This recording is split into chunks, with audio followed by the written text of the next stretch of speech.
berdoa bersama-sama. Biarlah Tuhan yang memberikan kita pertolongan dalam mendengarkan firman-Nya yang menjadi kekuatan bagi kita sekalian.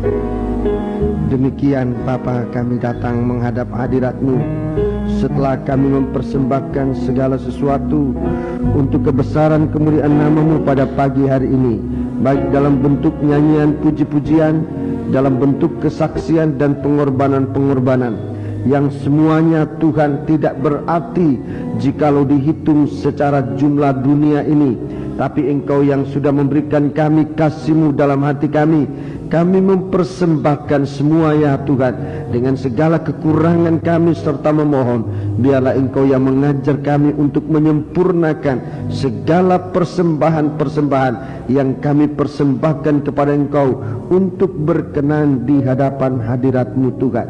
Sekarang saatnya kami akan duduk mendengarkan firman-Mu. Kami selalu menyadari akan keterbatasan kami untuk dalam kemampuan mengerti firman-Mu, mendengar firman-Mu. Tetapi sebelum firman-Mu diberitakan, kami datang di hadapan hadirat-Mu merendahkan diri untuk biarlah Roh-Mu yang suci ya Tuhan mengurapi kami semuanya, menguasai pikiran kami, menguasai suasana sekitar kami, menguasai hati kami, agar saat firman-Mu diberitakan dapat masuk dan tertanam di dalam hati kami, menjadi satu kehidupan yang berbuahkan buah-buah yang berkenan di hadapan hadirat-Mu. Kuasa-kuasa kegelapan yang selalu mau menggoda, mau mengganggu kami, oh Tuhan, bersatu hati kami panggil nama Engkau buat usir dia. Di dalam nama Tuhan Yesus Kristus, segala roh jahat, setan, kami perintahkan kamu semua dalam nama Yesus, pergi. Darah Yesus yang berkuasa. Terima kasih Bapa, bebaskan kami oh Tuhan dari segala sesuatu yang mempengaruhi perhatian kami, agar semuanya dapat diarahkan hanya kepada pribadi-Mu Tuhan saat Engkau memberitakan firman bagi kami sekalian. Terima kasih Bapa, di dalam nama Tuhan Yesus Kristus kami naikkan doa kami. Haleluya, amin.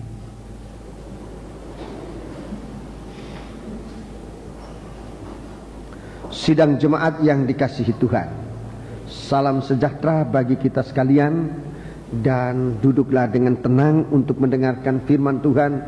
Selamat berbahagia dalam menerima firman Tuhan di dalam nama Tuhan Yesus Kristus. Puji Tuhan. Banyak hal-hal yang mungkin mengganggu perhatian kita, tapi dalam doa kita memohon Roh Kudus, berikanlah kesempatan Roh Kudus menguasai pemikiran kita, menguasai situasi kita, dan bersama Roh Kudus kita menjaga situasi. Jangan sampai ada yang bisa mengganggu jalannya pemberitaan firman Tuhan pada pagi hari ini. Puji Tuhan. Mari kita segera masuk dalam membaca ayat firman Tuhan dalam kitab Wahyu Fatsal yang ke-6.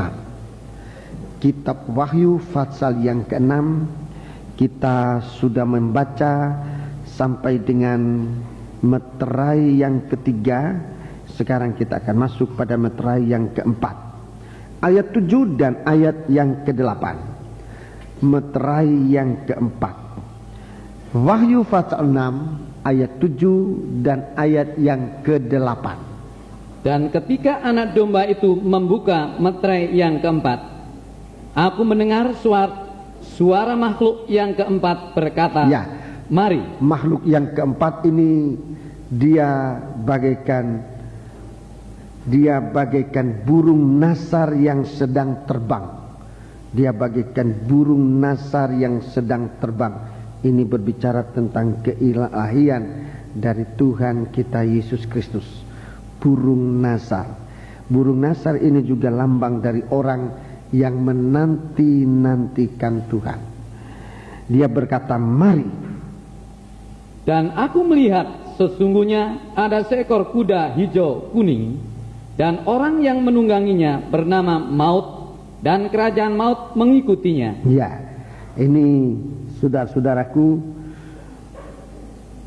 kuda hijau kuning ini kuda kelabu dalam terjemahan lama. Rasanya lebih gampang kita mendapatkan itu, saudaraku, dalam ayat yang 8 ayat yang ke-8. Kuda kelabu, maka aku tampak adalah seekor kuda kelabu. Lebih bagus kita gunakan istilah kuda kelabu, saudaraku, daripada kita menggunakan istilah hijau kuning. Saudara-saudaraku, kita menggunakan istilah kelabu langsung aja. Mungkin kalau dua warna ini digabung menjadi kelabu.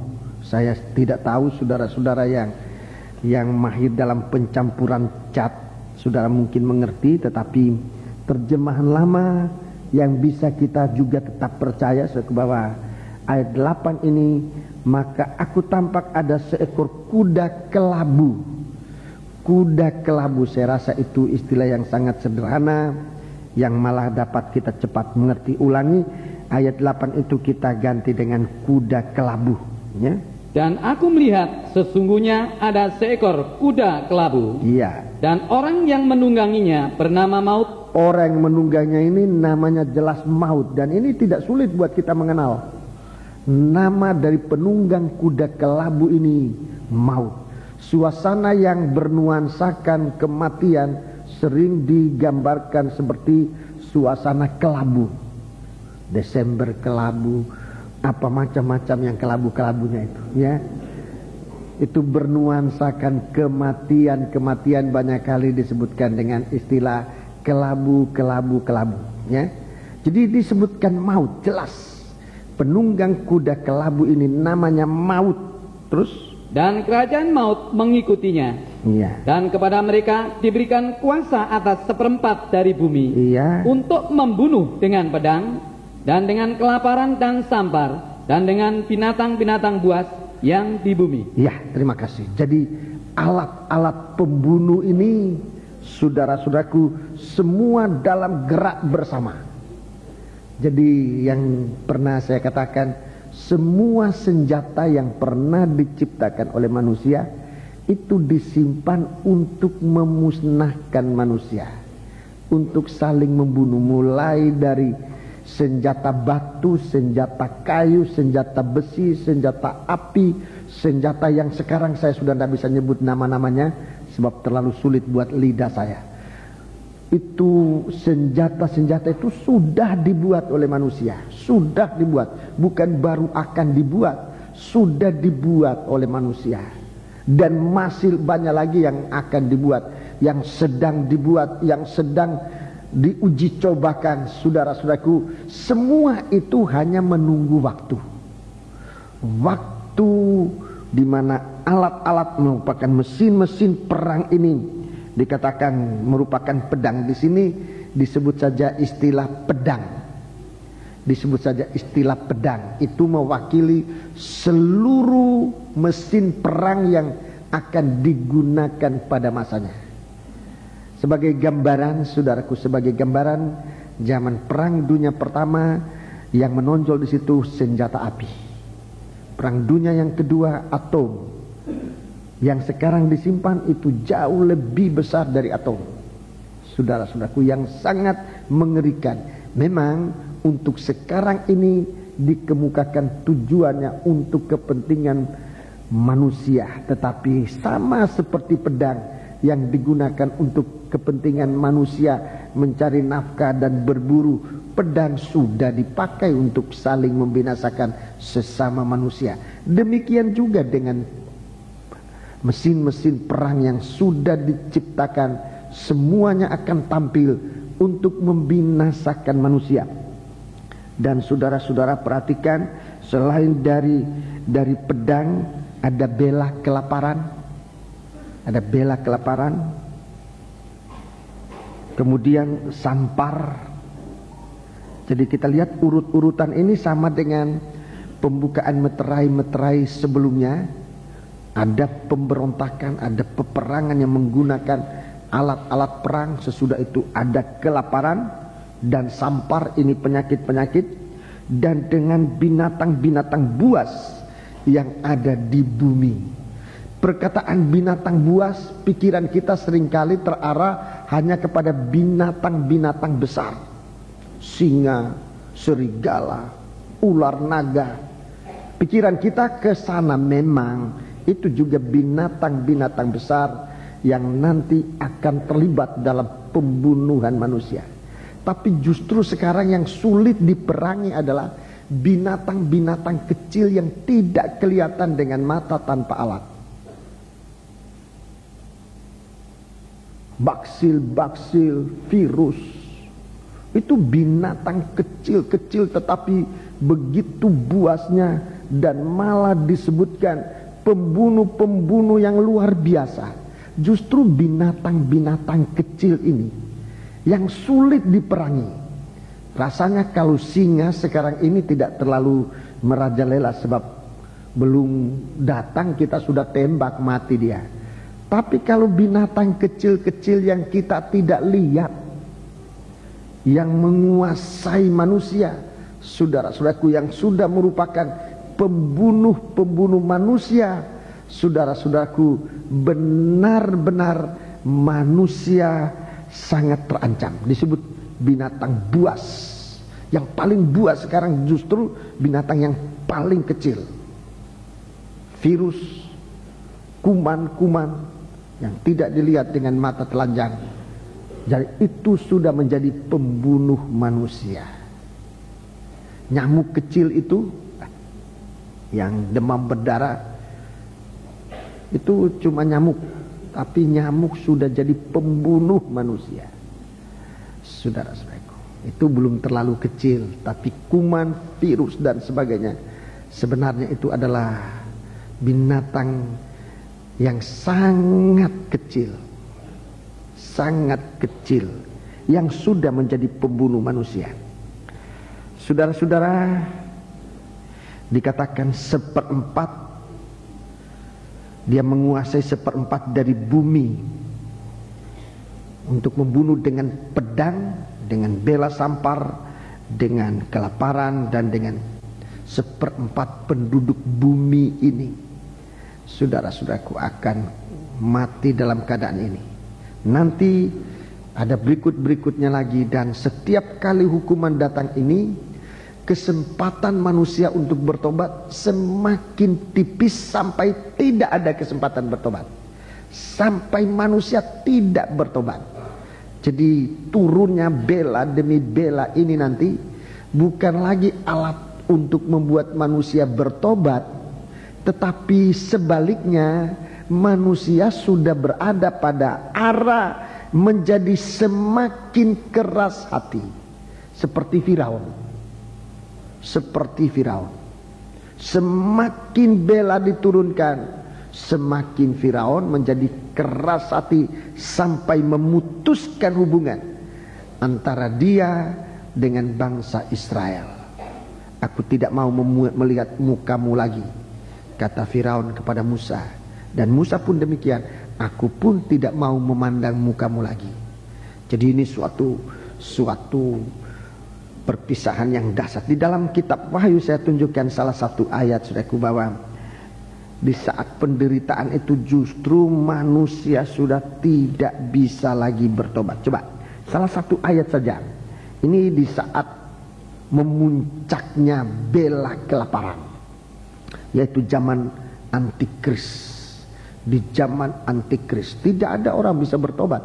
Di zaman Antikris itu tidak ada lagi orang bisa bertobat. Kalau mau bertobat sekarang, mengapa tidak ada orang bertobat zaman Antikris? Sebab tidak ada lagi darah Yesus, tidak ada lagi korban penghapus dosa, sehingga tidak bisa lagi bertobat. Sekarang ini masih ada korban bakaran, korban makanan. Itulah darah dan firman Allah untuk mempersekutukan kita dengan Tuhan. Coba kita baca ayat 10. Ayat 10. Wahyu 16 ayat yang ke-10. Wahyu 16 ayat 10. Ini terjadinya di zaman Antikris, zaman aniaya. Ayat 10. Dan malaikat yang kelima menumpahkan cawanya ke atas tahta binatang itu, dan kerajaannya menjadi gelap, dan mereka menggigit lidah mereka karena kesakitan. Ya, menggigit lidah karena kesakitan. Terus Dan mereka menghujat Allah yang di surga. Mereka menghujat Allah yang di surga. Karena kesakitan dan karena bisul mereka. Perhatikan. Tetapi mereka tidak bertobat dari perbuatan-perbuatan mereka. Tidak bertobat dari perbuatan-perbuatan mereka. Sekarang kita kalau kena cambuknya Tuhan, kena cambuk Tuhan, kena teguran tidak mempan, Tuhan cambuk. Saudaraku, itu masih ada gunanya. Gunanya yaitu kita sadar, lalu tobat dan bertobat untuk kembali kepada Tuhan. Tapi di masa aniaya, di masa sudah kelaparan sudah memuncak, di mana korban tidak ada lagi, semua itu tidak lagi menghasilkan suatu pertobatan. Sebab itu kita mau jaga sekarang. Mari kita kembali dalam Wahyu pasal 6 ini, kita mau lihat saudaraku bagaimana Tuhan mengerjakan di dalam kita jalan keluar menghadapi ini. 1/4 manusia, 1/4 penduduk bumi akan mati oleh kuda kelabu ini. Jadi ini memang sengaja tampil untuk pembunuhan yang berbagai-bagai macam corak dan bentuk, kualitas dan maupun jumlah pembunuhan itu meningkat 1/4 penduduk bumi. 1/4 penduduk bumi, dan ini suatu kematian massal yang rasanya di zaman kita belum pernah kita alami, saudara. Baik dalam peperangan maupun dalam musibah-musibah bencana alam. Bayangkan kalau umpamanya kota Surabaya sekian juta, 1/4 yang harus binasa. Belum nanti ada lagi kematian 1/3 penduduk bumi. Ini lebih dahulu dimulai dengan 1/4. Masih akan diikuti lagi dengan kematian-kematian yang dahsyat. Jutaan manusia. Kota Surabaya akan ditimbuni dengan jutaan jenazah, jutaan mayat. Di dalam Amsal dikatakan mayat itu akan dilemparkan di mana-mana. Mari kita baca itu dalam Amos pasal yang ke-8. Amos pasal yang ke-8 ayat yang ke-3. Amos 8 ayat 3. Nyanyian-nyanyian di tempat suci akan menjadi ratapan pada hari itu. Ya, nyanyian di tempat suci jadi ratapan hari itu. Demikianlah firman Tuhan Allah. Iya, terus ada banyak bangkai, kemana-mana orang melemparkannya dengan diam-diam. Iya, mayat-mayat, bangkai-bangkai dilemparkan di mana-mana dengan diam-diam. Jadi ini suatu nubuat, saudaraku, dan ini benar-benar ngeri. Dan kalau kita membaca ini, Tuhan tidak bermaksud untuk menakut-nakuti kita, tapi Tuhan menyiapkan kita untuk segera siap dan jangan lengah dalam memanfaatkan setiap kesempatan untuk hidup selamat. Mari, saudara-saudaraku, di dalam ayat-ayat ini kita melihat begitu sempitnya jalan untuk bisa lolos. Begitu sempitnya jalan untuk lolos. Di hari-hari ini, saudaraku, tempat persembunyian rasanya sudah sulit untuk kita buat. Persembunyian semacam zaman perang dunia yang kedua. Saya sudah mengalami itu sekalipun saya waktu masih kecil. Di mana-mana kita gali lubang persembunyian. Kalau pesawat pembom datang, sirene bunyi, semua orang masuk dalam lubang persembunyian. Nanti saat itu tidak berguna lagi. Tempat itu tidak berguna, sebab di dalam lubang itu ada banyak penyakit-penyakit, ada banyak macam-macam. Tidak ada tempat persembunyian.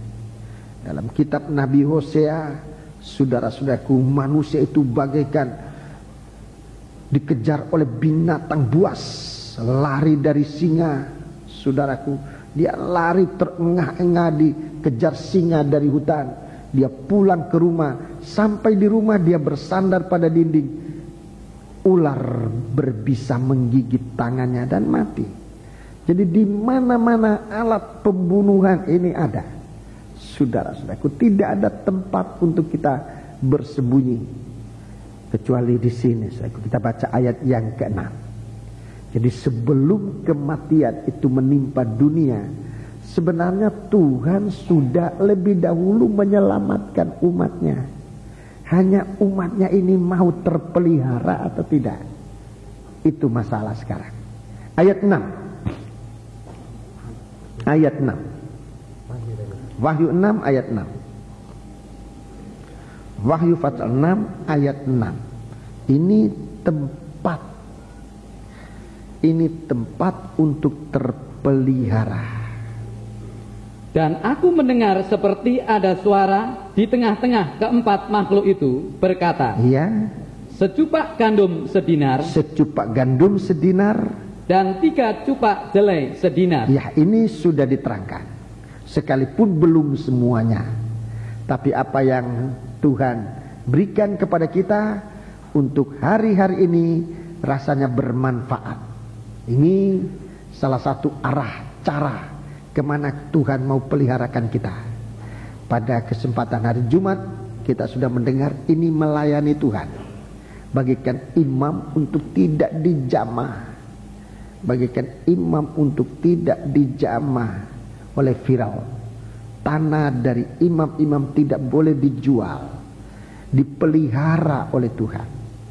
Satu kehidupan yang melayani Tuhan, kehidupan yang dipelihara oleh Tuhan. Secupak gandum sedinar, 3 cupak jelai sedinar. Lanjut. Tetapi janganlah rusakkan minyak dan anggur Ya, itu. ini yang akan kita dengar pada pagi hari ini, tentang minyak dan anggur. Sementara pembinasa merajalela, saudara-saudaraku, masih Tuhan mengadakan tempat untuk selamat. Minyak dan anggur. Minyak dan anggur. Ini yang jelas-jelas Tuhan katakan, jangan dirusakkan, apalagi dibinasakan. Jangan dirusakkan, jangan diganggu-gugat. Minyak dan anggur jangan dirusakkan. Jadi inilah sistem Allah bekerja, saudara perhatikan. Sebelum terjadi malapetaka, lebih dahulu Tuhan sudah membuat tempat perlindungan. Ini cara Allah sendiri. Bukan sudah terjadi malapetaka baru buatkan perlindungan, tidak. Sebelum terjadi malapetaka, Tuhan sudah buatkan perlindungan yang memang kalau kita nanti akan dengar, ini perlindungan Allah yang luar biasa, tidak dimengerti oleh manusia sekalipun. Saudaraku, sistemnya sangat sederhana, tidak rumit, tidak, sangat sederhana. Sebab memang demikianlah Tuhan mengadakan tempat-tempat perlindungan dari penuntut bela. Di zaman Israel, saudaraku, di zaman Israel sudah masuk di negeri Kanaan, Tuhan memerintahkan kepada pemimpin Israel, pada waktu itu Yosua itu yang langsung menangani, untuk memilih tempat-tempat perlindungan dari penuntut bela maut ini. Saudaraku, untuk seluruh Israel ada 6 kota tempat perlindungan untuk orang-orang bisa lari ke sana, dan di tempat itu orang tidak boleh dibunuh. Dia bebas, dia tidak boleh dibunuh. Sekalipun dia perbuatan itu layak untuk dituntut dengan hukuman mati. Tapi kalau dia berada dalam kota perlindungan, dia tidak bisa dihukum mati, tidak bisa dibunuh. Dia dilindungi oleh Tuhan. Apalagi kalau dia sempat berpegang pada tanduk mezbah. 6 kota itu semua salah satu syarat utama kota itu adalah harus kota yang gampang dicapai. Jangan yang sulit-sulit. Kota itu kota yang gampang dicapai. Jadi tidak memerlukan mesti cari-cari, tidak. Kota-kota itu harus berada di tempat yang strategi. yang strategis, yang gampang dicapai. Kalau orang lari gampang masuk. Itu syarat utama dari kota-kota itu. Jadi tidak sulit. Tuhan menolong kita tidak dengan cara berbelit-belit, saudaraku. Dengan cara yang sangat sederhana, Tuhan mau menolong kita dari kematian ini. Ada 6 kota, 3 di daerah dataran, di dataran rendah, 3 yang kota di tempat bergunung-gunung. Jadi Tuhan mengantisipasi segala situasi. Kalau dia katakan, oh itu terlalu rendah, dia bilang ada yang di gunung. Kalau dia bilang itu terlalu tinggi, ada yang di lembah. Jadi di mana saja Tuhan mau mengadakan tempat perlindungan yang dapat dicapai oleh manusia. Di sini kita melihat Tuhan membuat tempat perlindungan, dan ini perlindungan yang dijamin oleh Tuhan dengan firman-Nya. Janganlah rusakan. Janganlah rusakan. Ini jaminan. Ini jaminan Tuhan untuk keselamatan. Janganlah rusakan. Ini firman Tuhan yang tegas, merupakan jaminan keselamatan. Kalau Tuhan katakan jangan rusakan, berarti kalau ada orang yang merusakkan, dia berhadapan di hadapan Tuhan. Kedua, artinya ini tidak ada orang mungkin bisa merusakkan itu, sebab pengaruh kuasa Allah, kuasa firman-Nya begitu kuat untuk kehidupan yang dilindungi oleh Tuhan. Ada 2 hal disebutkan di sini. Pertama, minyak, kedua anggur. Minyak, saya lanjut aja. Ini bicara dari Roh Kudus. Ini pengertian umum dari minyak. Ini bicara dari Roh El Kudus. Itu minyak. Kemudian anggur, saudara-saudaraku.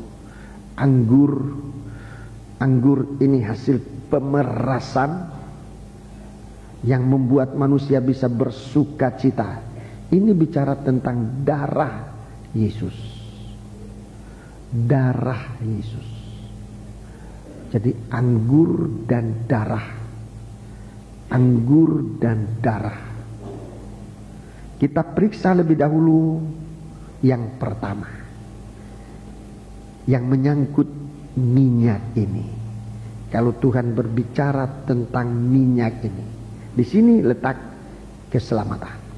Memang terus terangnya, singkatnya, perlindungan di dalam Roh Kudus. Perlindungan di dalam Roh El Kudus. Saudara-saudaraku. Atau lebih dalam lagi saya katakan perlindungan dalam kegiatan Roh El Kudus. Sebuah cerita yang sangat kita kenal menyangkut minyak dan sidang jemaat, yang digambarkan bagaikan perawan-perawan, ya. Sidang jemaat ini bagaikan perawan-perawan yang harus dilengkapi dengan minyak. Saudara-saudaraku, sebab kalau tidak, maka perawan-perawan ini akan rusak. 2 Korintus pasal 11. 2 Korintus pasal 11. 2 Korintus pasal 11. 2 Korintus pasal 11 ayat yang ke 2 Korintus pasal 11 ayat yang kedua dan ayat yang ketiga. 2 Korintus pasal 11 ayat 2 dan 3. Sebab aku cemburu kepada kamu dengan cemburu ilahi,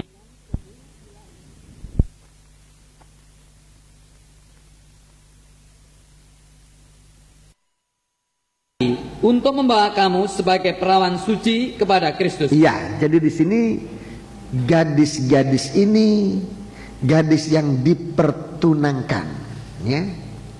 Atau dengan lain perkataan, saudara-saudaraku, saya mau ucapkan demikian, gadis-gadis yang sedang menanti suaminya.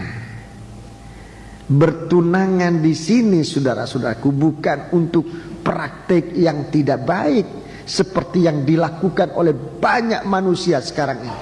Masa pertunangan justru masa kehancuran. Kaum muda, perhatikan baik-baik. Perhatikan baik-baik. Kalau tidak untuk menikah, jangan bertunangan. Kalau tidak untuk menikah, jangan. Oh, itu cuma mau lihat-lihat dekat-dekat. Jangan. Sebab zaman ini bertunangan sudah diselewengkan. Bertunangan bukan untuk hidup, tapi untuk hancur. Dengarkan nasihat orang tuamu, ya. Apalagi kalau orang tuamu orang beriman. Jangan anggap enteng, ya, kaum muda. Kalau mau menikah ya silakan. Bertunangan, tetapi arti bertunangan, dengarkan, adalah menanti untuk seorang istri menanti suaminya. Ini bertunangan, masa persiapan nikah. Itu artinya bertunangan. Masa persiapan untuk menikah, bukan untuk hancur-hancuran. Saudara-saudaraku, bukan untuk hancur-hancuran. Dunia sudah pakai cara itu. Masa pertunangan, masa untuk hancur-hancuran, kemudian baru menyesal. Bukan begitu caranya Tuhan bekerja. Cara Tuhan, kita diselamatkan sebelum terjadi kehancuran. Bukan hancur dulu baru diselamatkan. Ikut caranya Tuhan. Mendengarkan nasihat Tuhan. Jangan binasakan minyak dan anggur. Jangan dibinasakan. Jadi ada satu masa, saudaraku, masa di mana Tuhan mau selamatkan kita ini, mau selamatkan nikah kita. Perhatikan masa yang singkat itu, masa di mana Tuhan mau menyelamatkan nikah kita. Ini sangat penting, saudaraku. Sebab kalau sudah hancur, bukannya Tuhan tidak bisa menyelamatkan. Memang kita bisa melihat banyak nikah-nikah yang diselamatkan oleh Tuhan sesudah hancur. Tetapi cara Tuhan yang sesungguhnya adalah Tuhan mau menyelamatkan nikah sebelum hancur berantakan. Itu cara Tuhan.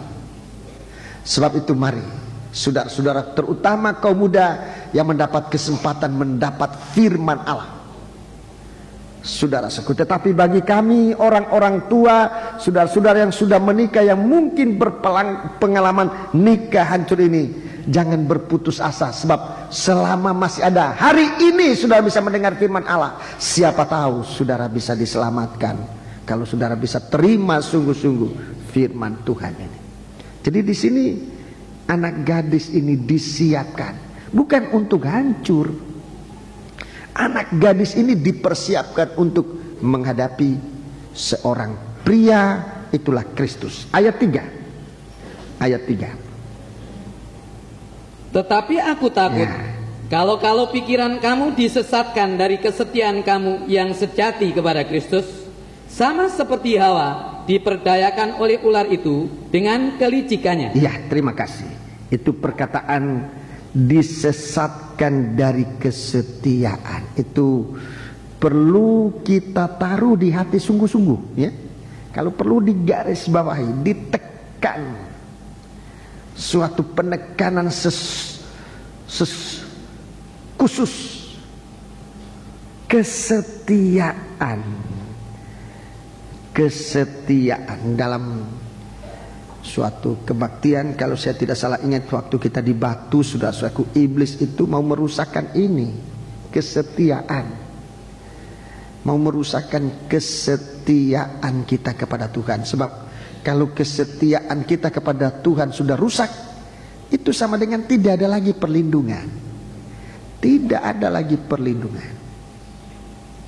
Kalau kesetiaan kita kepada Tuhan, di suatu waktu kita merasa enggak apa-apa, enggak setia, enggak apa-apa, rasanya tidak. Tetapi di waktu nanti, saudara-saudaraku, di mana penghukuman Allah itu datang, maut itu akan menguasai kehidupan manusia itu. Di saat itu baru tahu apa harganya kesetiaan.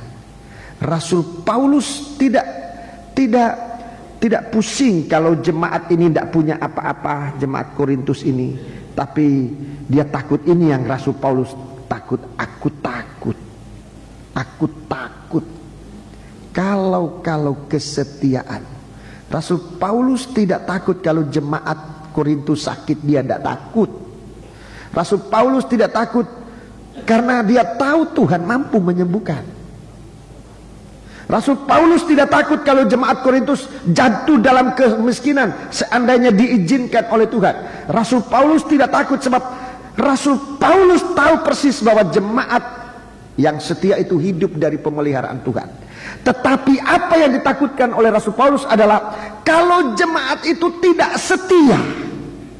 Kalau jemaat itu tidak setia kepada Tuhan, itu hancur. Itu yang ditakutkan oleh Rasul Paulus. Aku takut kalau kesetiaanmu rusak, dirusakkan oleh setan. Seperti dia berhasil merusakkan kesetiaan dari Adam dan Hawa di Taman Eden. Bayangkan, di Taman Eden saja setan masih bisa berhasil untuk menghancurkan kesetiaan ini. Jangan lengah, saudara-saudaraku. Injil Matius pasal yang ke-25. Injil Matius pasal yang ke-25. Ini tentang cerita anak darah. Injil Matius pasal yang ke-25. Ini cerita tentang anak darah. Ini bicara tentang kesetiaan, menantikan Tuhan. Mari. Injil Matius pasal yang ke-25. Cerita ini rasanya saudara sudah hafal betul, saudara-saudaraku. Untuk menyingkat waktu, kita baca beberapa ayat. Jadi ceritanya ada 10 anak darah. Sama anak darah. Istilah anak darah dalam pasal 25 ini sama dengan istilah yang dipakai dalam 2 Korintus 11 itu. Sama. Itu kehidupan yang suci. Kehidupan yang suci. Ada 10 anak darah. 5 diantaranya bodoh, 5 bijaksana. Yang bijaksana itu selain pelitanya diisi, salah satu nyanyian tadi ya, nyanyian biar pelita tetap menyala. Justru nyanyian kita terakhir tadi, biar pelitamu menyala. Kita semua punya minyak dalam pelita untuk menyala. Tetapi sekarang yang dipertanyakan adalah pandai atau tidak. Kalau pandai itu artinya ada minyak persediaan. 5 memiliki selain dari minyak dalam pelita, ia juga membawa buli-buli berisi minyak. Sekarang kita melihat ayat yang ke-6. Waktu datangnya mempelai itu kapan? Ayat yang ke-6. Waktu tengah malam terdengarlah. Atau kita baca mulai ayat 5. Ayat 5. Tetapi karena mempelai itu lama tidak datang-datang juga, mengantuklah mereka semua lalu tertidur. Ya, mengantuklah mereka semua. Jadi yang pandai yang bodoh sama penyakitnya.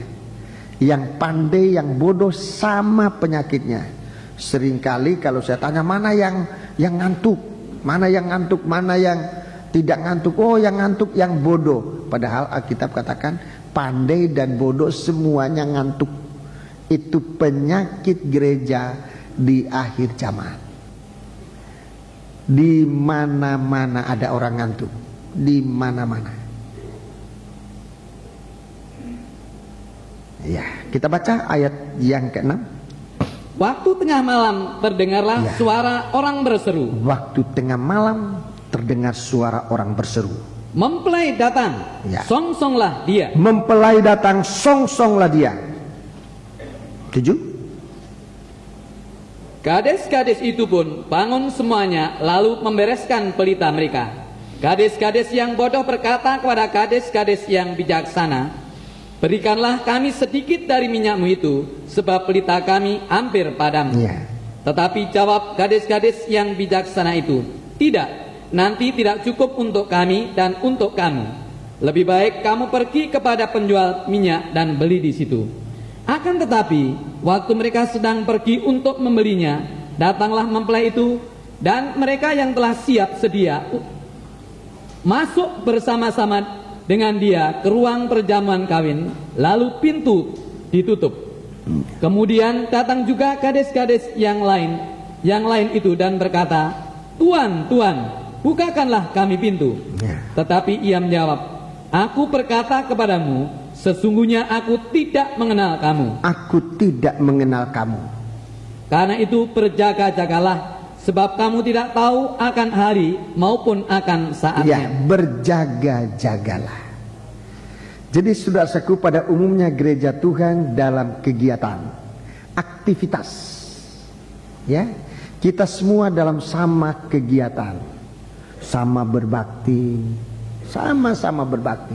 Kalau umumnya orang Kristen itu orang berbakti, punya kegiatan ibadah. Kalau tidak berbakti, banyak kali rasa malu dilihat oleh orang. Kenapa kamu orang Kristen ini jam sembahyang, jam kebaktian kau tidak masuk? Lain kali hanya dengan dorongan rasa malu ya kita berbakti.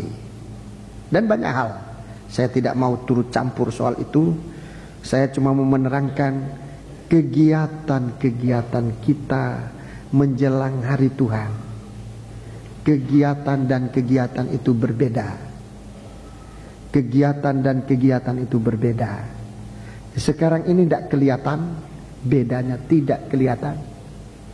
Semua berbakti, tidak kelihatan bedanya. Mana yang bisa bertahan, mana yang tidak bisa bertahan.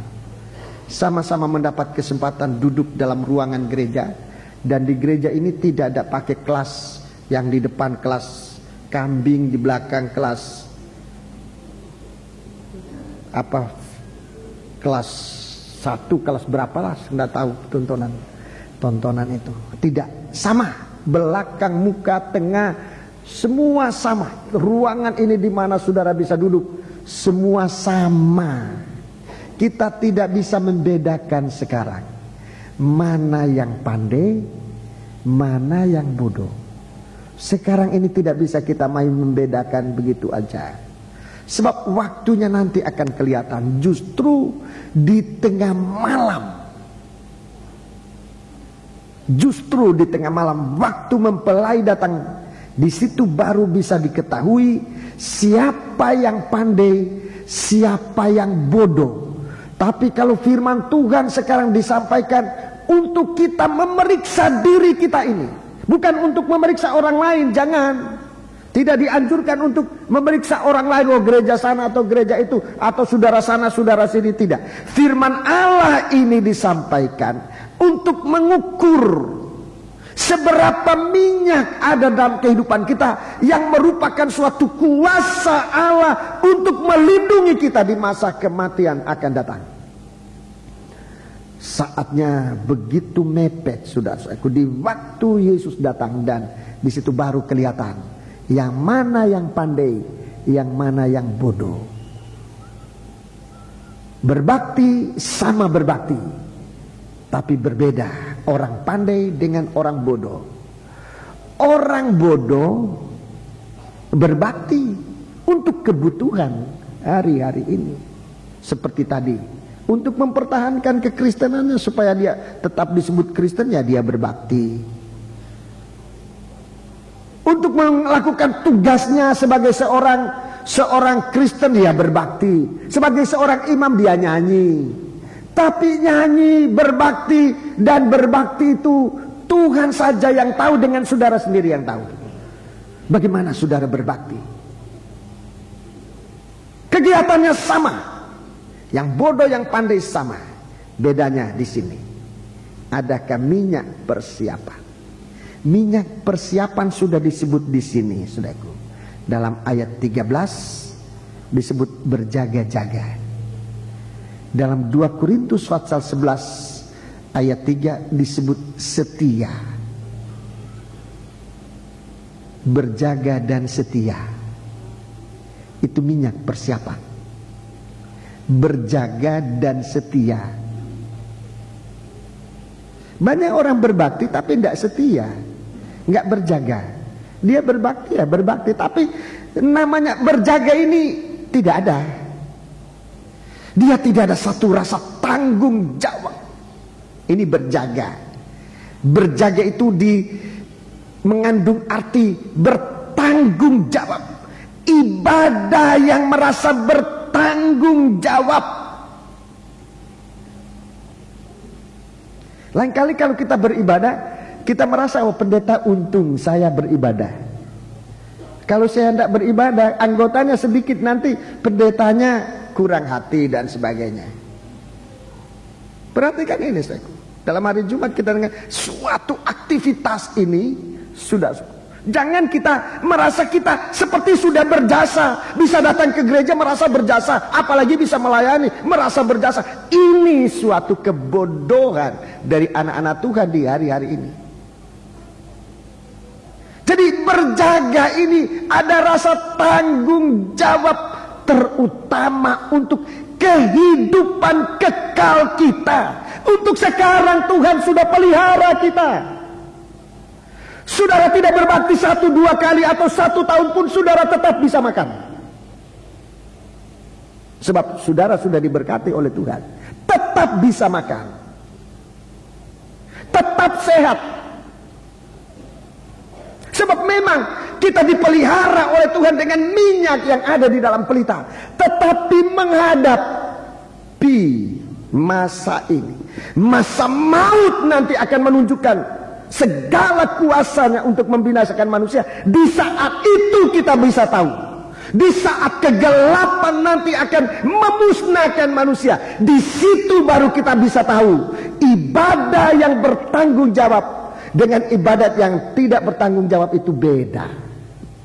Di saat itu baru kita tahu. Dan celakanya tidak ada kesempatan untuk kita bisa minta pertolongan dari si A, dari si B. Gak bisa lagi.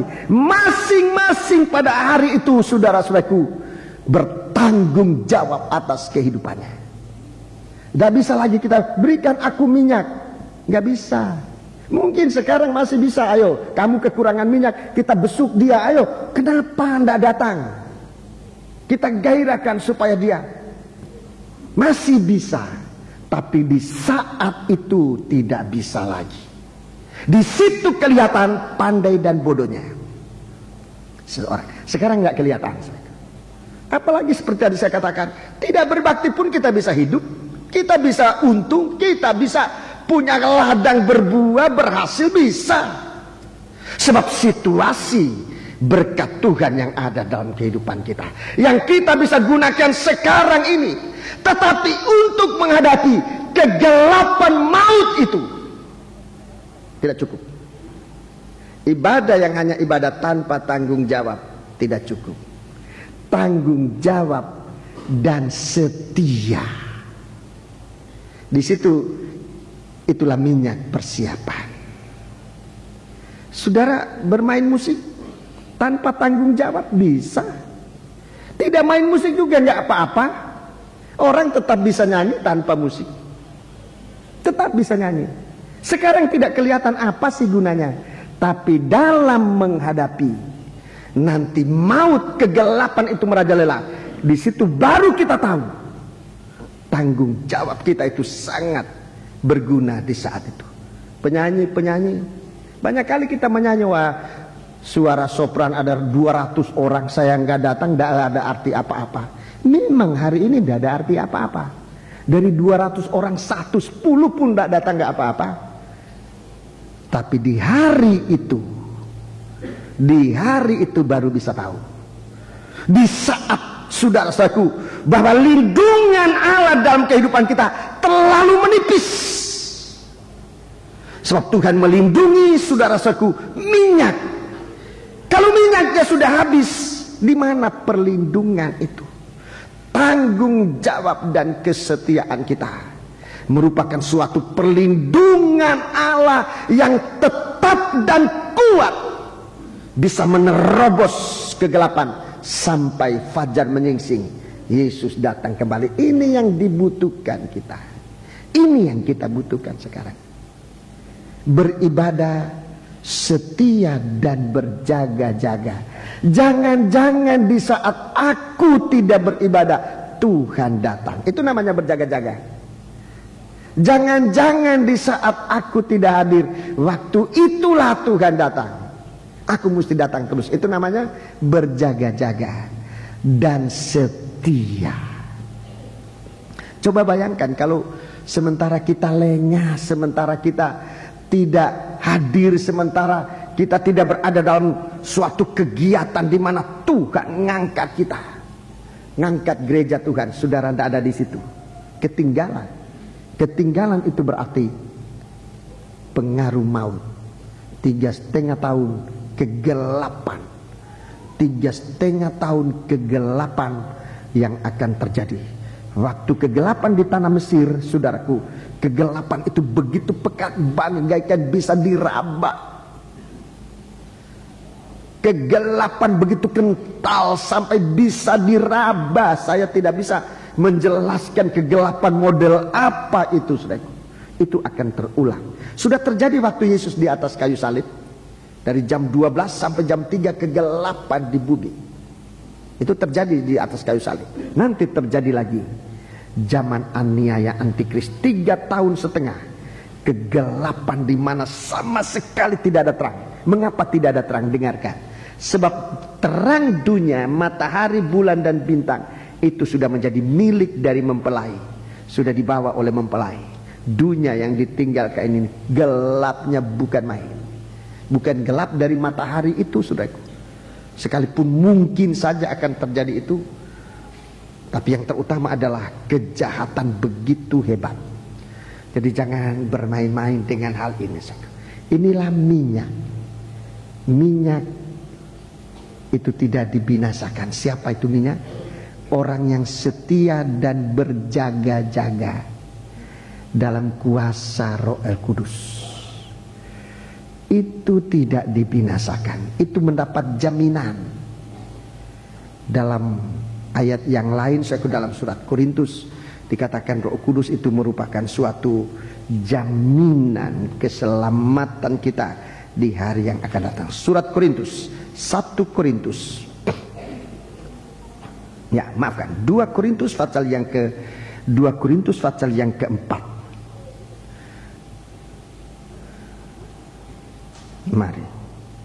2 Korintus pasal 4. Pasal yang kelima, maafkan. 2 Korintus pasal 5 ayat 1. Karena kami tahu bahwa jika kemah tempat kediaman kita di bumi ini dibongkar, ya, Allah telah menyediakan suatu tempat kediaman di surga bagi kita, suatu tempat kediaman yang kekal, yang tidak dibuat oleh tangan manusia. Ya, ini suatu perkataan Tuhan dalam bentuk seperti teka-teki, seperti pantun. Saudaraku, tempat kediaman kita di bumi ini, apa itu tempat kediaman di bumi? Itu tubuh kita ini. Kalau maut nanti menguasai kehidupan manusia secara jasmani ini, kita tetap ada perlindungan. Kita punya tempat kediaman di surga. Ini yang tidak bisa dihancurkan oleh maut. Itu terpelihara. Ayat 5. Jadi sekarang kita masih di bumi, nanti tempat itu di surga. Kita belum lihat itu. Tapi bagaimana? Ayat 5 dikatakan. Tetapi Allah lah yang justru mempersiapkan kita, ya, untuk hal itu. Allah mempersiapkan kita. Jadi kehidupan itu nanti di surga, tapi Allah mempersiapkan hal itu terus. Dan yang mengaruniakan roh. Iya, mengaruniakan roh kepada kita, iya, sebagai jaminan, iya, segala sesuatu yang telah disediakan, iya, bagi kita. Jadi roh.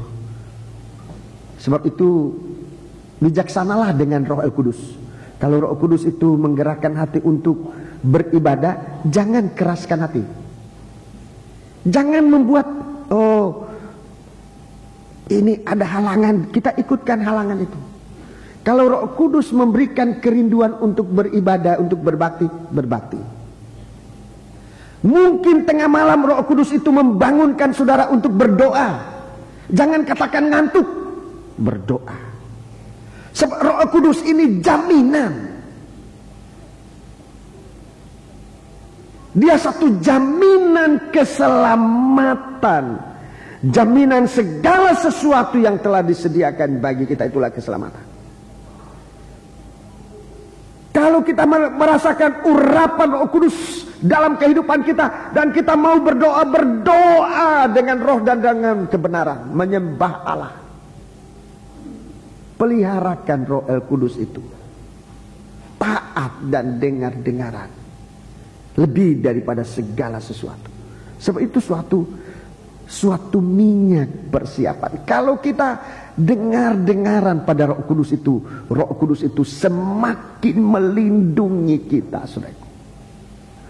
Baik di dalam kehidupan kita, mengurapi kita, saudaraku, menguasai kita. Dan inilah suatu perlindungan Tuhan menjelang penghakiman, menjelang penghukuman yang akan datang. Minyak jangan dibinasakan. Begitu kuatnya pengaruh Roh Kudus sampai kita nanti tidak kelihatan lagi. Yang kelihatan adalah Roh Kudus, minyak. Begitu kuatnya pengaruh urapan Tuhan dalam kehidupan kita, daging tidak kelihatan. Yang kelihatan adalah Roh Kudus mengajar kita untuk setia dan berjaga-jaga. Jadi ibadah yang setia, ibadah yang ada tanggung jawab, berjaga-jaga. Jangan sampai saatnya Tuhan datang kita datang. Jangan seperti Esau, saatnya berkat dicurahkan, dia tidak ada. Saatnya harus menerima berkat, dia tidak ada. Sebab dia tidak berjaga-jaga, dia lengah. Dia pergi mengembara. Dia pergi, saudaraku, berburu daging di padang belantara. Sehingga waktu ia kembali, ia terlambat. Dan Alkitab katakan, ia baru mau mengejar itu dengan air mata, tetapi tidak mendapat kesempatan untuk memperbaiki dirinya. Perhatikan para siswa, perhatikan. Jangan sampai saudara mau bertobat, tidak bisa lagi bertobat. Saudara menyesal, tetapi penyesalan itu tidak lagi ada. Perhatikan baik-baik kehidupan kita sekalian, sidang jemaat, saya terutama sebagai gembala. Saudara-saudara, untuk dengan tanggung jawab. Seorang berkhotbah dan berkhotbah itu beda. Seorang pengkhotbah yang pandai dan seorang pengkhotbah yang bodoh. Yang pandai sudah mungkin dia justru tidak bisa bicara bagus, mungkin tidak bisa. Bahasanya mungkin melintang-melintang sana sini. Tapi dia tanggung jawab. Apa yang ia katakan itu merupakan pengalamannya dengan firman Allah. Ini pandai. Dia bertanggung jawab. Daripada hanya omong saja. Jadi kita perhatikan, penyanyi dan penyanyi juga berbeda. Saudara-saudaraku, jangan asal menyanyi tanpa tanggung jawab. Saudara menyanyi kelepasan-kelepasan, tetapi saudara tidak mengalami kelepasan. Kalau ditegur marah, ini namanya bodoh, tidak bertanggung jawab. Saudara, kalau masih ada yang menegur hari-hari ini, itu suatu kemurahan. Sebab nanti saudara baru minta ditegur, tidak ada lagi orang menegur, nggak ada lagi. Baru minta dinasihati, tidak ada lagi orang menasihati. Sebab masing-masing waktu itu berhadapan dengan Tuhan dengan tanggung jawabnya.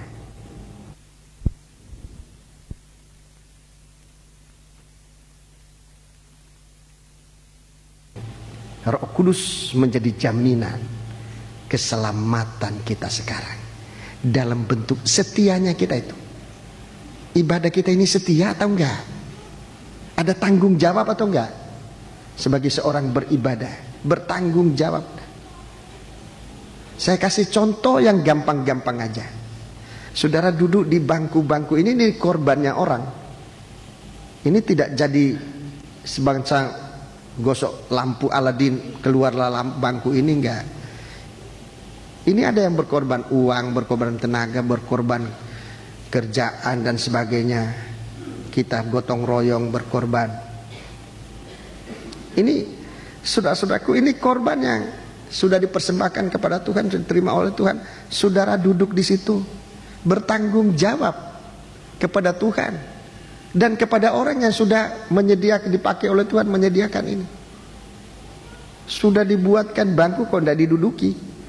Bangkunya nganggur terus. Bangku ini dibuat bukan untuk nganggur, untuk diduduki.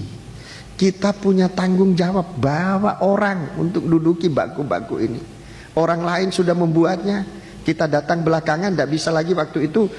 Termasuk saya, waktu bangku-bangku ini dibuat, saya tidak ikut ambil bagian dalam membuat bangku ini. Waktu itu saya belum di sini. Sekarang saya ada di sini, tapi saya rasa tanggung jawab. Mau bertanggung jawab bagaimana supaya orang ada yang duduk di bangku-bangku ini. Ini salah satu tanggung jawab. Kita yang datang belakangan sama seperti saya. Di jemaat ini datang belakangan, gereja sudah ada. Gereja sudah ada, saudara-saudara yang duluan sudah membangun gereja ini, kita datang tinggal menggunakan. Sekarang tanggung jawab kita bagaimana? Ayo kita gairahkan. Sebab kita berbakti ini untuk hidup, bukan untuk mati. Untuk hidup dalam pengaruh urapan Roh Kudus, kita hidup. Ya, tanggung jawab dan setia. Tanggung jawab dan setia. Yang sudah berlelah membuat gereja ini, jangan malah tinggalkan. Seperti orang membangun Bahtera Nuh.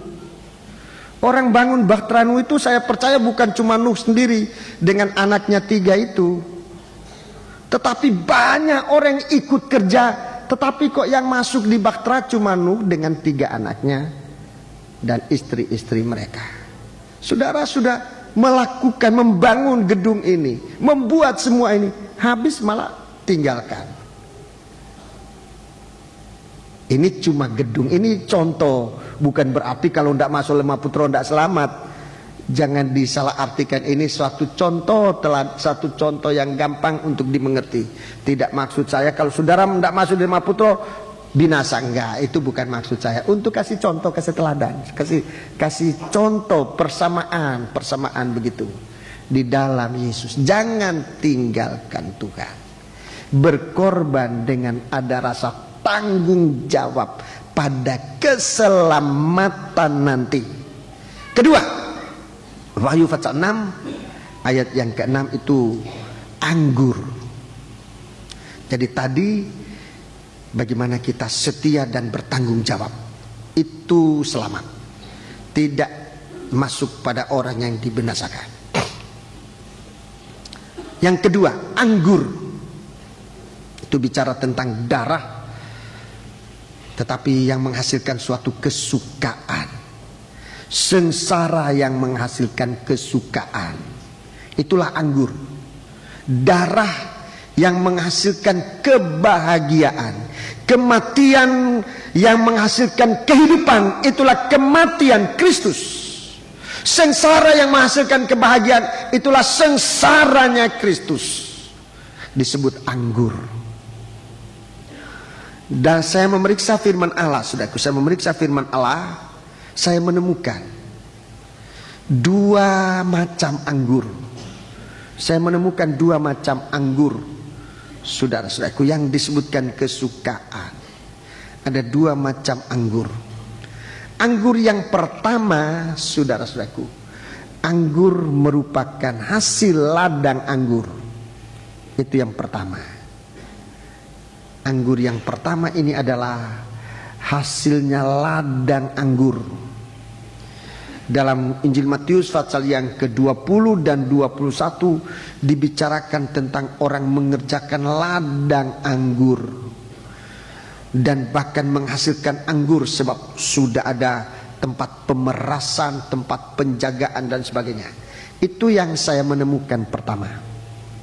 Anggur itu hasil dari ladang anggur yang membuahkan buahnya anggur. Dalam kitab Kejadian, Nuh begitu keluar dari Bahtera, dia menjadi orang peladang, orang petani. Dan yang dia tanam adalah dalam ladangnya itu semuanya anggur. Apa yang dia tanam, itu yang dia petik, itu yang dia minum. Saudara-saudaraku, Nuh minum anggur, tapi tanpa kontrol sampai dia mabuk, dan saudara-saudaraku akibatnya saudara sudah tahu semua. Itu yang pertama. Anggur merupakan hasil ladang. Ladang anggur itu bicara tentang orang Israel. Itu ladang anggur. Itu orang Israel. Ladang anggur. Sementara hari kedatangan Tuhan, anggur-anggur ini nanti akan dipersembahkan kepada Tuhan. Jadi anggur ini berbicara tentang orang-orang Israel. Itu ladang anggur. Sedang kita bukan anggur. Saudaraku, di dalam ladang kita ini bukan anggur. Maka malah di dalam sebuah cerita, coba sebuah cerita perumpamaan, saya tunjukkan sepintas lalu aja. Dalam Injil Lukas pasal yang ke,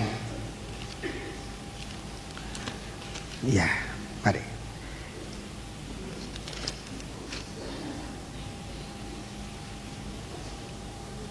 Dalam Injil Lukas di sana diceritakan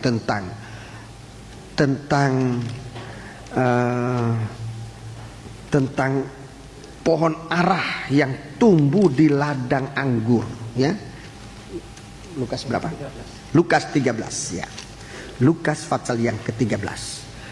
Pohon arah di ladang anggur. Coba baca ayat 6. Lalu Yesus mengatakan perumpamaan ini. Seorang mempunyai pohon ara yang tumbuh di kebun anggurnya, dan ia datang untuk mencari buah pada pohon itu, tetapi ia tidak menemukannya. Iya, terima kasih. Kita ini pohon arah. Bangsa kafir itu bagaikan pohon arah. Bagaikan pohon arah. Di sini pohon arah tidak berbuah. Ada lagi pohon arah yang terlibat dalam perbuatan dosa Adam dan Hawa. Ada lagi pohon ara yang dikutuki oleh Tuhan dan sebagainya. Pohon ara ini kita bangsa-bangsa di bumi ini selain dari bangsa Israel. Itu pohon ara. Tapi pohon anggur itu bangsa Israel. Yang diselamatkan sebenarnya adalah orang Israel. Yang diselamatkan, dilindungi oleh Tuhan adalah hanya bangsa Israel. Injil Matius pasal yang ke-15. Injil Matius pasal yang ke-15. Saya tunjukkan cepat-cepat, tolong kita. Injil Matius pasal 15. Ayat 23. Ayat 22. Maka datanglah seorang perempuan Kanaan dari daerah itu dan berseru, "Kasihanlah aku ya Tuhan, anak Daud, karena anakku perempuan kerasukan setan dan sangat menderita." Kerasukan setan itu artinya dikuasai oleh raja maut, oleh kerajaan maut. Ini orang Sidon, orang Tirus, orang Sidon, orang kafir. 23. Tetapi Yesus sama sekali tidak menjawabnya. Ya, tidak menjawab. Lalu murid-muridnya datang dan meminta kepadanya, "Suruhlah ia pergi. Ia mengikuti kita dengan berteriak-teriak." Perhatikan 24. Jawab Yesus, "Aku diutus hanya kepada domba-domba yang hilang dari umat Israel." Ya, aku hanya diutus untuk orang Israel, bukan untuk orang-orang lain itu, bukan untuk bangsa-bangsa yang lain. Aku hanya diutus untuk menyelamatkan domba-domba yang hilang dari umat Israel. Jadi saudaraku, sebenarnya kita bangsa kafir ini tidak punya jaminan apa-apa. Sebab kita bukan minyak, kita bukan anggur. Kita lihat bagaimana Tuhan sangat memperhatikan kita. Kalaupun kita sekarang mungkin berada di dalam ladang anggur, bagaikan pokok di ladang anggur. Perhatikan bagaimana Tuhan memelihara kita dengan cangkulnya, dengan rabuknya. Harusnya sudah dipotong sebab tidak ada buah. Harusnya mati sebab tidak ada buah-buah yang berkenan di hadapan Allah. Tapi Tuhan mempercayakan kepada penjaga-penjaga ladang untuk memelihara, siapa tahu tahun depan berbuah. Namun demikian buahnya toh masih tetap buah arah, bukan buah anggur. Tetap buah arah, bukan buah anggur. Kalaupun kita bangsa kafir ini ada sesuatu yang kita banggakan di hadapan Tuhan. Saudara-saudaraku, kita tetap bangsa kafir. Buahnya buah dari kekafiran, bukan buah anggur. Sementara yang mendapat perlindungan adalah buah anggur. Sekarang perhatian Tuhan kembali, saudara, untuk menolong buah arah ini, untuk menolong saudara-saudaraku dalam Injil Matius pasal 15, bangsa kafir di sini dikatakan bagaikan seekor anjing. Coba baca ayat 26. Tetapi Yesus menjawab, tidak patut mengambil roti yang disediakan bagi anak-anak dan melemparkannya kepada anjing. Ya, domba dan anjing itu lain, ara dan anggur itu lain. Siapapun akan mengakui itu beda, lain. Tetapi untuk rencana penyelamatan, Tuhan harus mengerjakan baik pohon ara ini, buah ara ini, maupun seekor anjing ini, untuk menjadi sama dengan bangsa Israel. Dengarkan baik-baik, saudaraku. Dengarkan baik-baik. Bagaimana buah arah bisa jadi anggur? Jalannya hanya sistem keubahan. Itu hanya itu jalannya. Jalannya hanya sistem keubahan. Itu anggur yang kedua yang tadi saya sebutkan. Anggur pertama ya dari buah anggur, itulah bangsa Israel. Tapi kalau hanya dari buah anggur, orang kafir belum mendapat kesempatan untuk selamat. Di mana kesempatan orang kafir ini bisa selamat? Sudah saya. Sebab dia adalah buah arah, bukan buah anggur yang menghasilkan air anggur. Untuk menjadi buah anggur harus ada keubahan. Seekor anjing tidak sama dengan domba. Bagaimana seekor anjing bisa menjadi seekor domba? Sudah, anjing ini harus diobatkan secara total, bukan cuma modelnya, tapi sampai di sel-sel darahnya harus dirubah menjadi sama dengan darahnya kambing itu.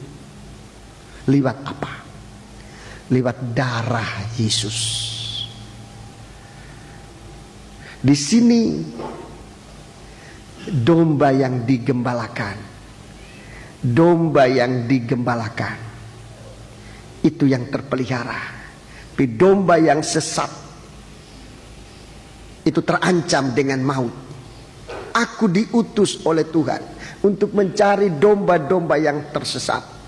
Tapi nyatanya domba yang tersesat pun tidak mau dibawa kembali. Tibalah kesempatan seekor anjing yang datang kepada Tuhan, yang dihinakan oleh Tuhan. Anjing tidak bisa makan roti dari meja tuannya.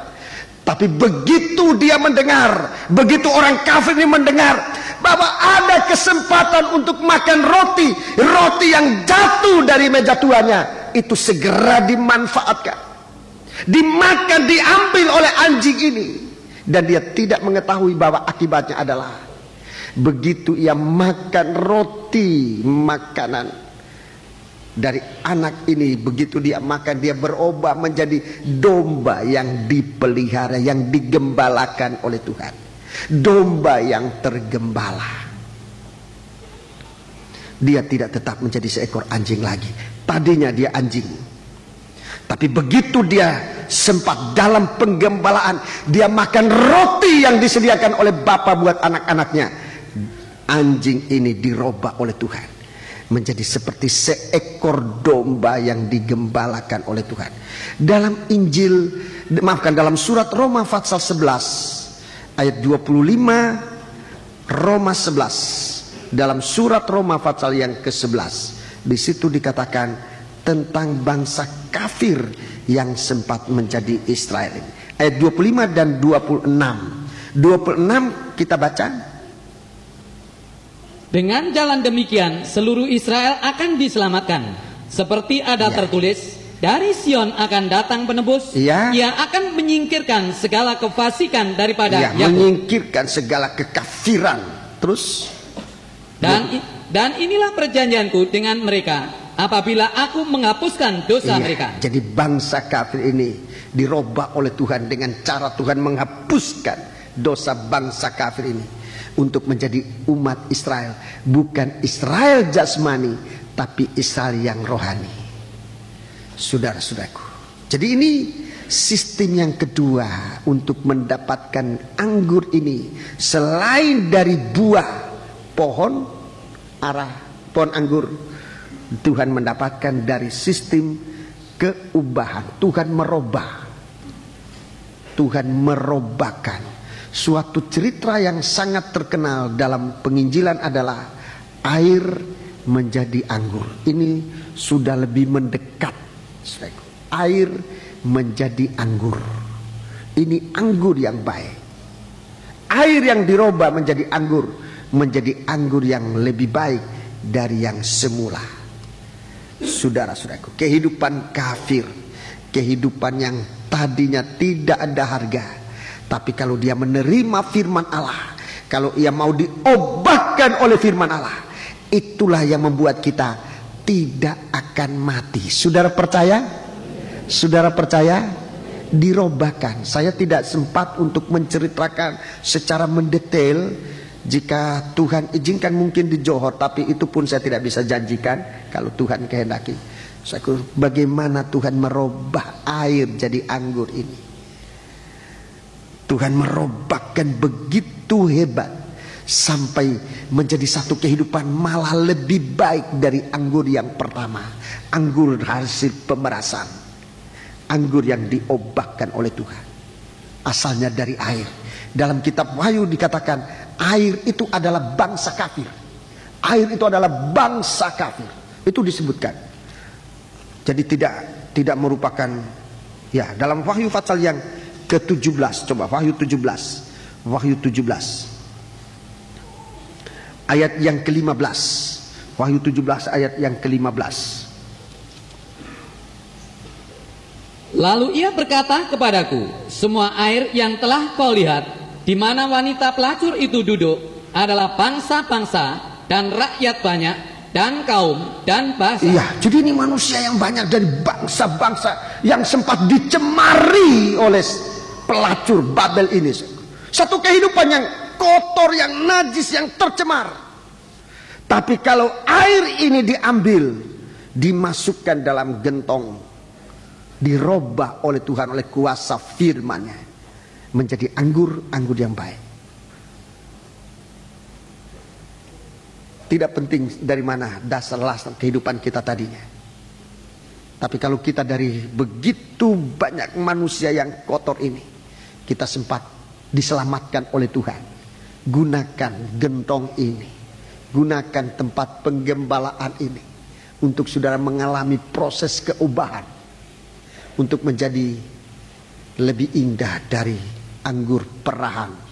Dari ladang anggur itulah bangsa Israel. Bangsa Israel sampai hari ini masih menyakitkan hati Tuhan. Mereka menunggu datangnya bangsa kafir, saudara dan saya. Mereka masih menunggu datangnya bangsa kafir, saudara dan saya, untuk membawa kemurahan Allah kepada mereka. Itu saya baca di dalam Roma pasal 11 ini. Kita sudah mendapat kemurahan ini dan kita harus kembali kepada bangsa itu untuk membawa kemurahan ini. Sudah. Bukan hanya berita yang kita bawa, tapi dalam surat Roma juga disebutkan, sampai pun dengan harta benda kita sudah menerima berkat rohani dari bangsa Israel. Bukannya sesuatu hal yang aneh kalau kita pun harus mengorbankan perkara-perkara jasmani. Saya teringat ayat itu, saudaraku, di dalam surat Roma. Coba surat Roma pasal 15. Surat Roma pasal 15 ayat 27. Saudaraku, surat Roma pasal 15 ayat 27.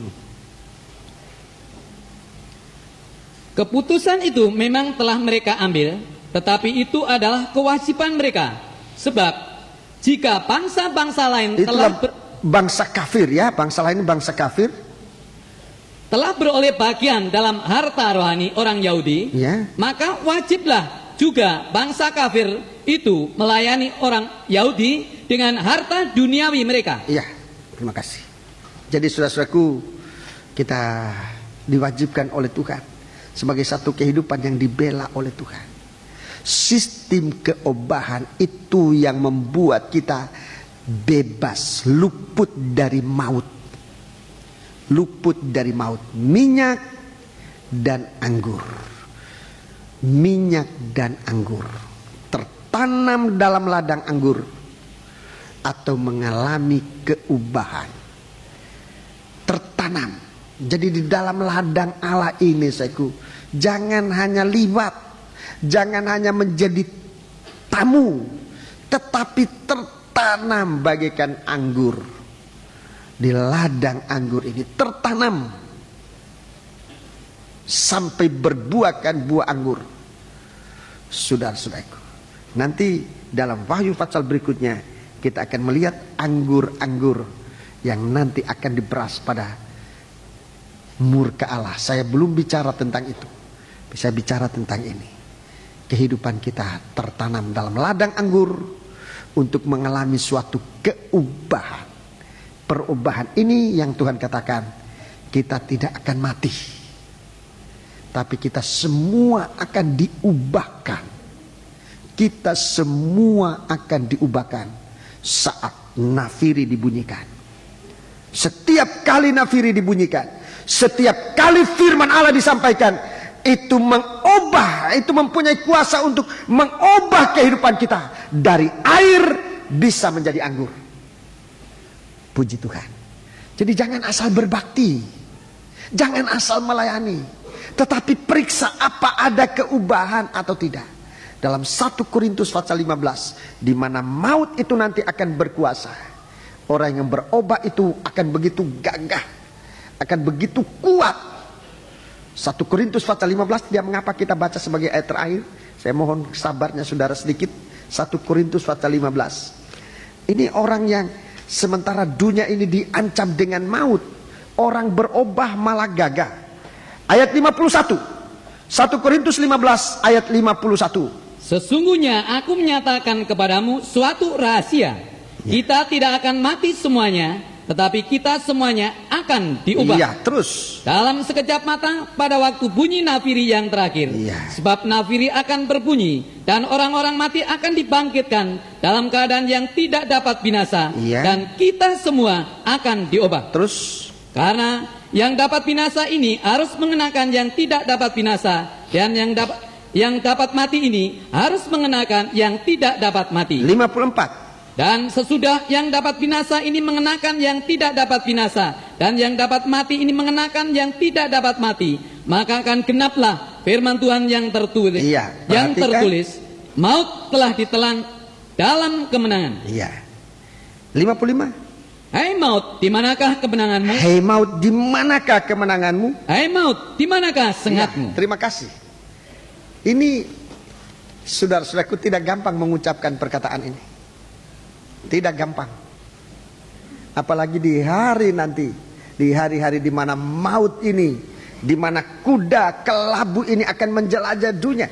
Tidak gampang untuk mendengar suara semacam ini.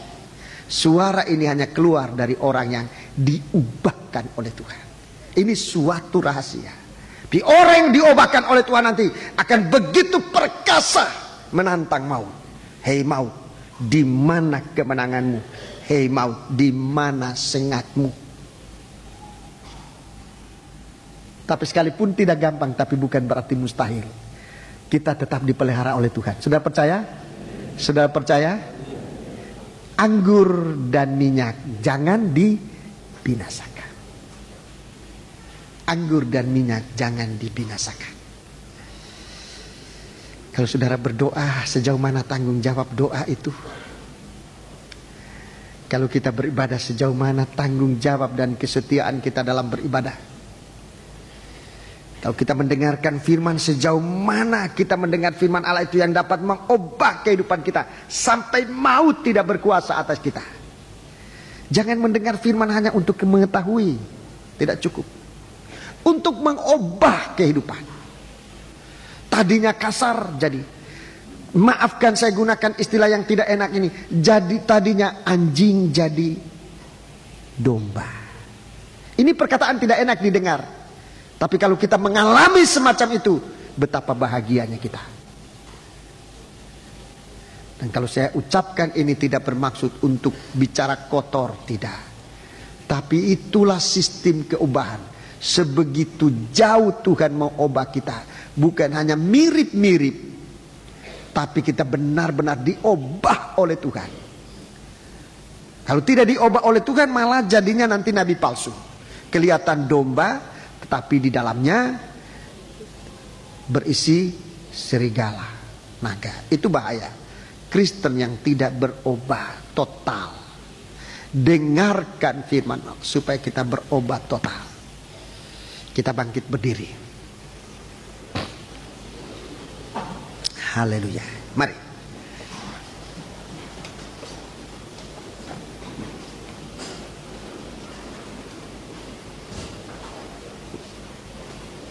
Sebuah nyanyian tentang keubahan.